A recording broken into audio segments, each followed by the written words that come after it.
Namaste. Thank you once again for joining me on this adventure, journey, and exploration into everything health and consciousness. Today, I want to talk about the true meaning of self-acceptance and why that's important. In the modern world, we're constantly told that we need to improve, we need to achieve more, we need to become something bigger and greater than we already are. The concept of self-acceptance often can seem very elusive with these things we're being told. And sadly, we often equate our self-worth with external validation, how we look, what we've accomplished, how others perceive us. But true self-acceptance is not about meeting these certain standards that society has put on us. It's about embracing ourselves fully as we are, unconditionally. Unconditional love for ourselves. Unconditional acceptance. What is self-acceptance? Self-acceptance is the practice of acknowledging and recognizing and honoring every part of ourself, the light and the shadow, all of our strengths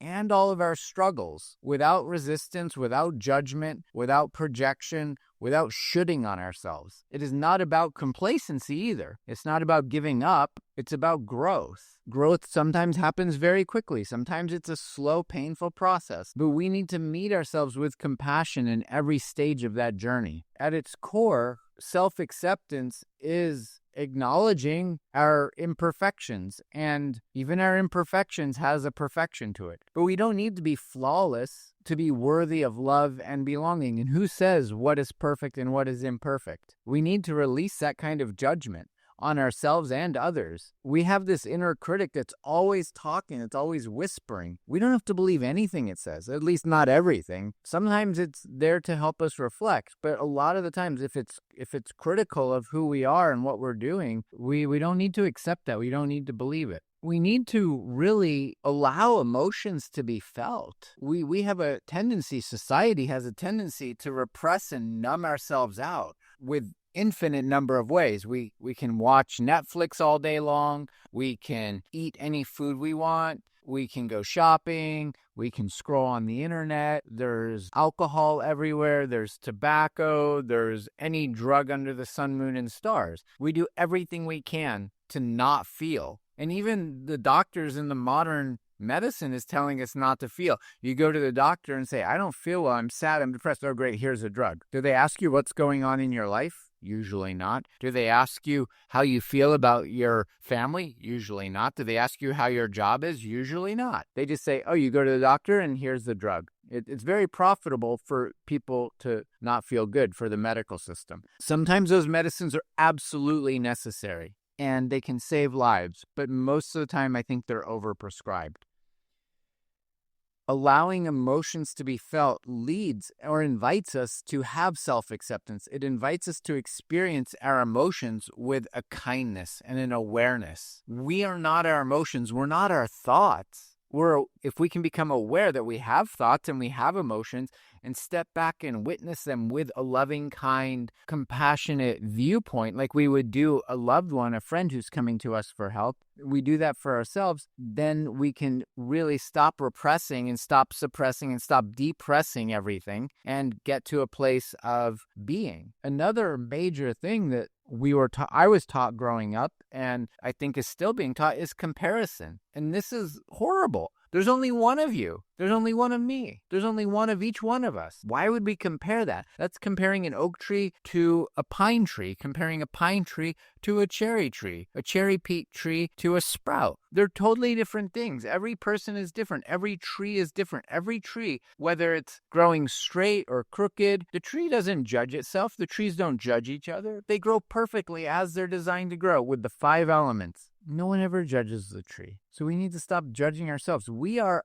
our own unique path. We're incomparable. No one can walk our path for us. We can't walk anyone else's path for them. So we need to really get to this place of acknowledging that we're beautiful and whole as we are and get to a place of self-acceptance. So what are these barriers that lead to self-acceptance? It's because we've been conditioned that we're only lovable when we're good enough, when we've done certain things, when we've met society's expectations, or we've adapted or adjusted to unhealthy dynamics, unhealthy family dynamics, work dynamics, relationship dynamics. or we've adjusted to unhealthy experiences. That's adaptation. Sometimes that's necessary for survival, but those parts may have helped us survive at certain parts in our life, but may not be helping us now. We often have learned or adapted to reject parts of ourselves that don't fit into these ideals. Some of the common barriers, I think, for self-acceptance is this concept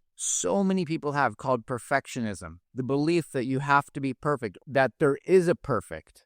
What is perfect? We have no idea. No one knows what perfect is. And we hold it to that. And so we never meet that because it doesn't actually exist. Our worth is not based on what we produce. Our worth is based on the fact that we exist. We were created and therefore we exist. We really need to give up the concept of perfectionism. Another one that doesn't help us is guilt and shame. Everyone makes mistakes. Everyone screws up sometimes. Big time even. We need to give up the guilt and shame around that and stop holding on to our past mistakes as proof that we're not worthy or not lovable. Mistakes are wonderful. That's how we learn. When I first went to school, I went to Montessori school. And we would take tests, and the purpose of the test wasn't to figure out what we knew. It was to figure out what we didn't know. And that was beautiful because when we would have 2 or 3 teachers in the classroom, and when we took the test, they came to us and we went over the material that we didn't know so we could have comprehension of it. Then when I went to public school, the purpose of the test was to pass the test, not to find out what you knew or didn't know. And the first time I took a test in public school, I was shocked because I raised my hand. I said, "Teacher, when are we going to cover the material?" And the teacher was confused. They asked me, "What are you talking about?" I said, "Well, I missed 4 questions on the test." And the teacher was shocked. There's like, "You got the highest grade in the class. What's going on?" I'm like, "Well, I want to know what I missed. Why did I miss these?" And the teacher actually told me to be quiet and sit down. And I actually didn't be quiet. I wasn't quiet. I didn't sit down. I said, "No, I need to know the answer." And they sent me out of the room for being disruptive, for wanting to know the answer. That's the purpose of a test, to find out what we don't know. And so we can only learn by making mistakes. So be comfortable making your mistakes. Learn something from it. If we keep making the same mistakes over and over again, then something's out of balance. That's not really helpful. We should make mistakes and learn from them. Another major barrier to self-acceptance is the need for seeking approval from others instead of self-validation, this external validation. Someone else telling us that we're good or that we're beautiful or we're valuable.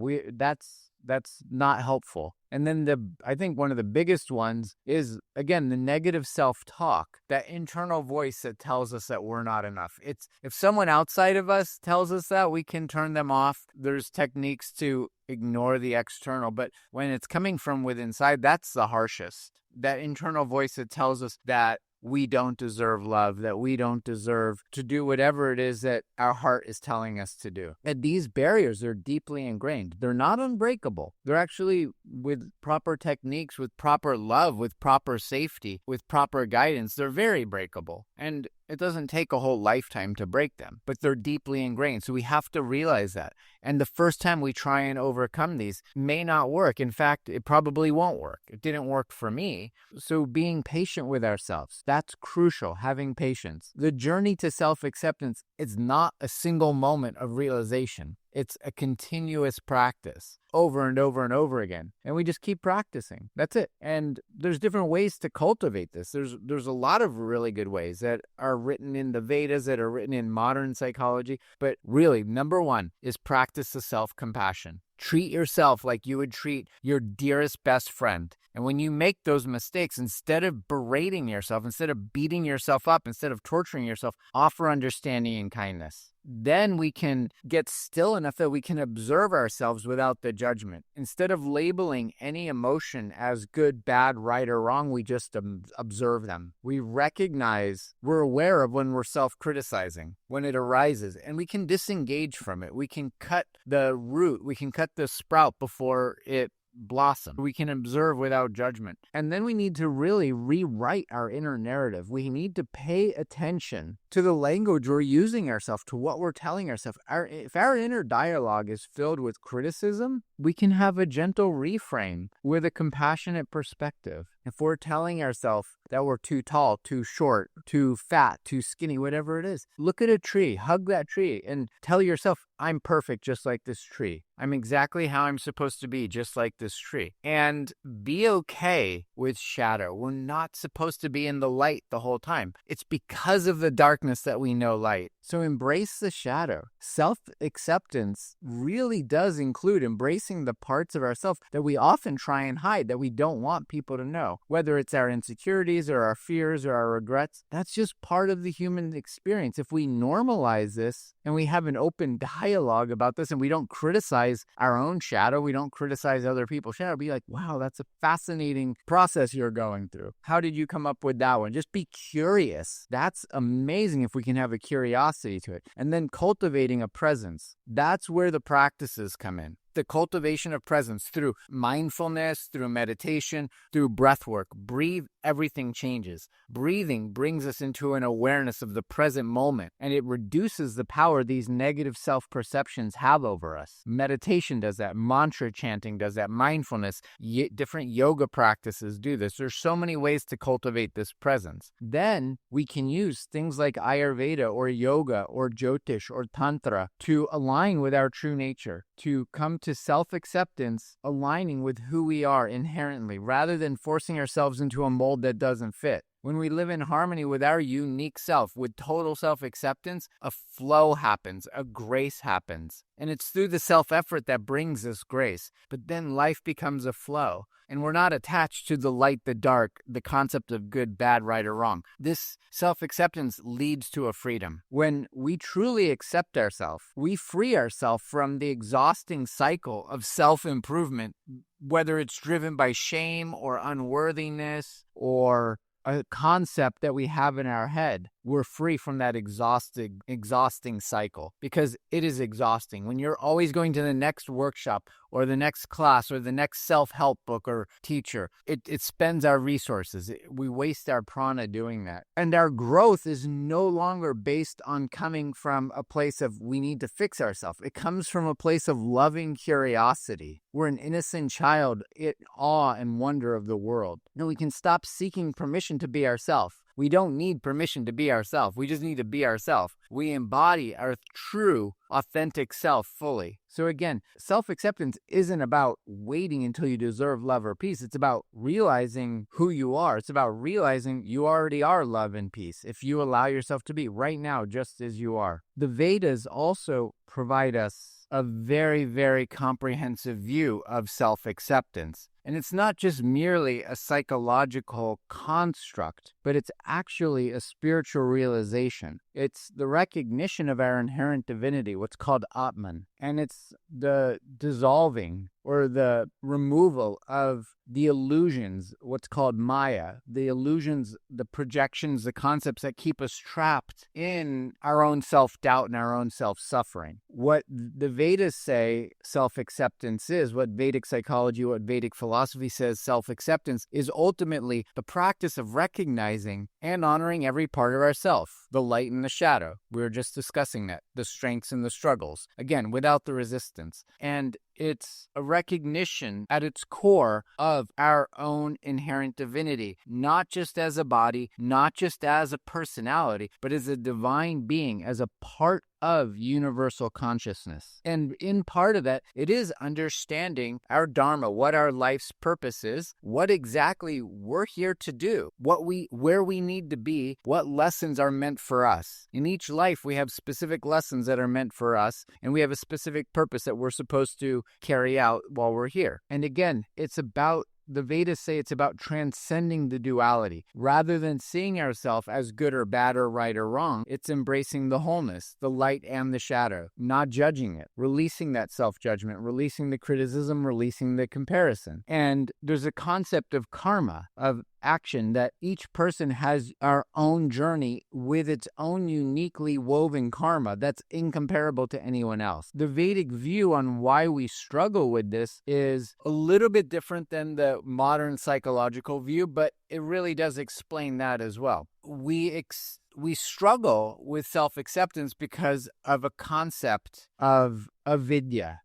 Avidya means ignorance. It's the misunderstanding of who we truly are. It all comes down to this. We got separated from self due to conditions, and now we don't understand who we are. The Vedic texts, these wisdom texts teach us that our suffering comes when we identify with the false self, which is called ahamkara, the ego, rather than the eternal self, Atman. This avidya, this spiritual ignorance about who we are, we mistake our temporary personality, we mistake the body, we mistake our achievements, as wonderful as they may be, as our own identity. We forgot that we are what the Vedas call Satchidananda, pure bliss consciousness. That is the nature of existence. That is the nature of the human being, is pure bliss consciousness. We were created, we are designed for living in a state of bliss. And when we're not in that, when we're in this avidya, this ignorance, it leads to insecurity and comparison and self-judgment and all the stuff that comes with that. This is the glory of Ayurveda and yoga, is that it gives us the techniques to get back to that state of bliss. We have what we've acquired called samskaras. These are the subconscious impressions or the subconscious programs that have been written over lifetimes or in our developmental years, the first 7 years of life, but they're called samskaras.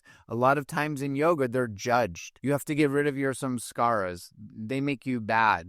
You have good samskaras, bad samskaras. No, all subconscious programs are subconscious programs. It means we're not conscious. When we become conscious of them, they're no longer a samskara. It's something we're just aware of. These patterns, self-criticism and doubt, stem from all these past experiences and these karmic imprints. And these mental impressions somehow shape how we see ourselves. That's what makes it difficult to accept ourselves, because we can't even see who we really are. How can you accept something you can't see? I mean, we can. That's called blind faith. But faith should not be blind. It should be based on a connection to understanding ourselves, understanding the world, understanding the universe. The next concept that the Vedas provide us is this concept of Maya, which is the illusion of the external world. It doesn't mean the external world's not real. A lot of times we translate Maya as not real, but it's real. It's just not permanent. What's considered not real or an illusion is anything that's not permanent. It's not there in the beginning. It won't be there in the end. And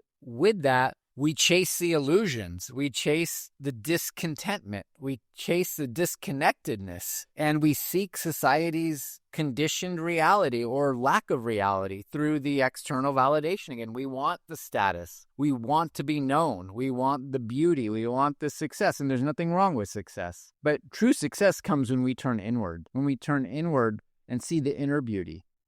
And our status is that we're content in ourselves. And the success is we're happy and peaceful. Then whatever happens externally in the material world, that's wonderful. We can have all the success and beauty and status we want or get, but it doesn't change who we are inside. In yoga, in the Vedas, they have this concept called raga and vesha. It's attachment and aversion. And it's what we either are clinging to because we see it as good or valuable, or what we're staying away from because we see it as bad or harmful. Sometimes that's really important. It can also have a value in survival, really. But for the most part, it's referring to things. We're attached to getting a certain food. We're attached to having our coffee at a certain time. We're attached to this person. We're attached to this situation working out the way we think it should work out. Or we're avoiding that situation because it could be difficult, or it could be painful, or we're projecting what may or may not happen in the future onto a situation, so we try to avoid that. Now, there's a difference between pain and suffering. Pain in the material world, in the physical body, may be unavoidable, but suffering is. Suffering is unavoidable. Patanjali, the great yoga sage, said the suffering to come can and should be avoided. Suffering is because of an interpretation. Suffering happens in the mind. It doesn't actually happen in the body. Physical pain can definitely happen in the body, but the suffering is a mental interpretation of the external situation. So when we're overly attached to something, or we're attached to averting something. So attachment and aversion lead to suffering. They don't free us. They put us in bondage. And another concept in this Vedic view of self-acceptance and why we have so much difficulty with it and what can actually help us get to self-acceptance is karma and dharma. Karma just means action. What actions are we supposed to take in this life? What actions did we do in a past life that are leading up to now? Modern science, quantum physics says everything that is in motion has always been in motion. It's just changing form. That's karma. There's good karma, bad karma. We judge it. Karma is just karma. You plant a seed, water it, it's going to grow. Whether the seed was organic or genetically modified will determine what kind of fruits it produces. So vibrationally, energetically, we do a certain action, it's going to create a certain result. And then dharma, we've talked about this many times before, but that's our sacred purpose. We have this unique purpose to fulfill. When we're trying to do someone else's dharma, we're not accepting ourselves. We're not accepting our purpose. And that goes actually against the way of things. It goes against the Tao. It goes against the flow. We have to do ourselves, and we have to allow the things to unfold naturally. The struggles, the imperfections, all the lesson that we have to experience, they're part of a divine unfolding. And then yoga gives this really cool concept as a path to self-acceptance it's called the path of self-realization. Self-acceptance and self-realization are the same. There's a concept called swadhyaya, which means to study oneself, to do self-inquiry. They have this concept in the Vedas called tattvamasi, thou art that. It's reminding us of our divine nature. So if we can do regular self-reflection, we can do self-evaluation, we can journal to do this. We can uncover the false narratives we've told about ourselves, and this will bring us closer to the realization of who we are. There also, in yoga and Ayurveda, there's a concept called ahimsa, which means nonviolence. And on one level, it is physical. It's physical nonviolence. On another level, it's the mental and emotional violence that needs to stop first. We need to stop being violent to ourselves and our thoughts, and then stop thinking negatively about the external world, about other people. We need to speak to ourselves with that kindness, not engaging in that self-criticism, that self-hate. That is a crucial. It's absolutely essential. It's an absolutely essential part of self-acceptance. From that, when we can get to a place of nonviolence within ourselves, we do this concept called pratyahara, which means turning inwards. We look within ourselves for peace. We stop seeking that validation from the external sources. We withdraw the sense organs for a period of time and look within through meditation, through mindfulness. We turn the awareness inwards to reconnect with who we are, to reconnect with the self that's beyond the physical and mental layers. Then we can act in the world that's a way that is in harmony, that is of lasting value. And one of the other concepts is making sankalpas. A sankalpa is a sacred intention. It's like positive affirmations in a way. It's making a vow that we stay aligned with our purpose, that we stay aligned with the commitment to our self-acceptance, and that we're going to rewire those subconscious beliefs. We can do Vedic mantras, we can do English mantras, we can do it in any language, such as, I embrace and love myself as I am. I am worthy of love without conditions. I honor my unique path and dharma. We can chant mantras too. Om Namah Shivaya. I bow and am one with the Supreme Self. Tattvamasi. Om Tat Sat. I am that. We can do these things in whatever language we want, but having a positive affirmation, a sankalpa, and really trying to embody that and remembering it throughout the day. Then other ways of getting to self-acceptance, Ayurveda really gives different tools, such as living a sattvic lifestyle, eating foods that are promoting clarity, balance, inner peace, things like this, doing daily rituals, surrounding ourselves with uplifting influences that can really shift and shape our inner landscape. This is the concept of satsang, to be in the company of truth. We surround ourselves with people who are also on the same path, who will uphold us and call us out when we're not on the path the way we want to be on the path, who will call us out when we're out of alignment, when we're out of integrity, when we're functioning from the subconscious patterns. And then really just ultimately having loving devotion to ourselves, to the earth, to the divine, trying to see ourselves through the loving eyes of the universe, dissolving those feelings of unworthiness. Yoga calls this bhakti, devotion, or surrender to the divine. both internally and externally. So ultimately, the freedom to self-acceptance comes when you truly accept who you are. You free yourself from this exhausting cycle of self-improvement that's driven by shame or guilt or inadequacy. Growth no longer comes from that place of fixing something that's not even broken. It comes from a place of loving curiosity. The self-acceptance is not about waiting until you deserve love or peace. Realize who you are. The Vedic path reminds us that self-acceptance is not merely about loving the personality, but realizing your divinity. You're not broken. You're not unworthy. You're already whole. You're already divine. You're already enough. Tat twamasi, thou art that. Thank you sincerely from the depth of my heart for joining me. I pray that you found value in this, and if you did, please subscribe, share this with your friends, continue to listen, share your comments, your thoughts, your views, and together we'll continue to grow and explore the path of health and consciousness in a beautiful, harmonic way. And remember always that the journey of health and consciousness, it's not instantaneous. It's a lifelong process. And so be open and curious to the path and the journey. Until next time, may you walk in beauty, in peace, in balance, in love, and light. Namaste.